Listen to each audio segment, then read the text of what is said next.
Welcome friends, সকলকে আমার YouTube চ্যানেলে স্বাগত। আজকের আমাদের ভিডিওর বিষয় উচ্চ মাধ্যমিকের থার্ড সেমিস্টারের এনরোলমেন্ট। সেই এনরোলমেন্ট প্রসেসটি কীভাবে করবেন সেটা দেখে নিন। তো প্রথমে আমাদেরকে WBCHSE যে পোর্টালটা আছে সেখানে লগ ইন করে নিতে হবে। লগ ইন করলেই বাঁ দিকে যে মেনুগুলো পাওয়া যাবে তার মধ্যে প্রথম যে অপশানটা আছে ফর্মস, এই ফর্মসে যেতে হবে।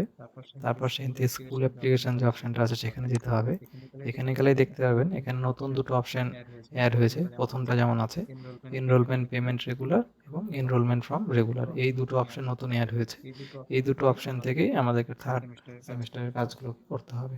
তো প্রথমে আমরা যেহেতু ফর্ম ফিল আপগুলো করবো, এনরোলমেন্ট করবো, তাই এনরোলমেন্ট ফর্ম রেগুলার যে অপশানটা আছে এখানে ক্লিক করতে হবে।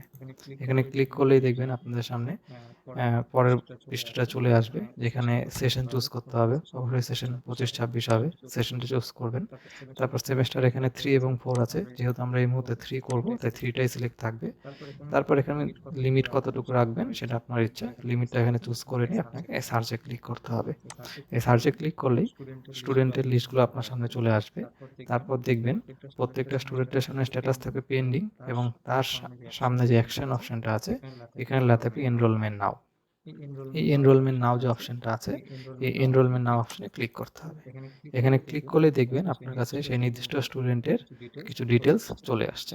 সেই ডিটেলসগুলো এক এক দেখে নেবেন। তারপর নিচে চলে যাবেন, সেই নিচে গিয়ে দেখবেন কয়েকটি অপশন নতুন আছে, যেমন do you want to interchange optional elective with compulsory elective, মানে সাবজেক্ট আপনি চেঞ্জ করতে চান কিনা, সেটা ইলেকট্রিক আছে। যদি না হয় তাহলে নো চেঞ্জ রাখবেন। আর তার নিচে আছে ক্লাস 12-এ তার অ্যাটেন্ডেন্স কেমন আছে, সেই অ্যাটেন্ডেন্সের পার্সেন্টেজটা এখানে লিখে দিবেন।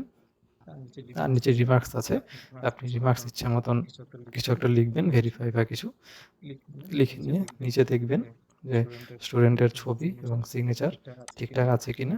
যদি ছবি সিগনেচার সব ঠিকঠাক থাকে তাহলে দেখবেন একদম ডান দিকে নিচে একটা সেভ অপশন আছে, এই সেভে ক্লিক করবেন। এই সেভে ক্লিক করলে দেখবেন আপনার সেই নির্দিষ্ট স্টুডেন্টের এনরোলমেন্টই হয়ে গেছে। এটা হয়ে গেলে ঠিক তেমনি করে পরবর্তীতে দ্বিতীয় স্টুডেন্টরা করবেন। এরকম করে একে একে প্রত্যেকটি স্টুডেন্টের এনরোলমেন্ট আপনি এইভাবে করতে পারবেন। এই প্রত্যেকটা স্টুডেন্টের এনরোলমেন্ট হয়ে গেলে একদম ওই প্রথম যে অপশনটা আছে এনরোলমেন্ট পেমেন্ট রেগুলার, এখান থেকে আপনাকে পেমেন্ট করতে হবে। এই অপশনটিতে চলে যাবেন। এখানটা যাওয়ার পর ঠিক আগে যেরকম সেমিস্টার 1-এর জন্য পেমেন্ট করেছিলেন ঠিক একই রকমভাবে এখানটা সমস্ত অপশনগুলো চুজ করে আপনাকে পেমেন্টটা শেষ করতে হবে। এইভাবেই আপনি এই থার্ড সেমিস্টারের যাবতীয় সমস্ত কাজগুলোকে শেষ করতে পারবেন। ভিডিওটি দেখার জন্য অসংখ্য ধন্যবাদ।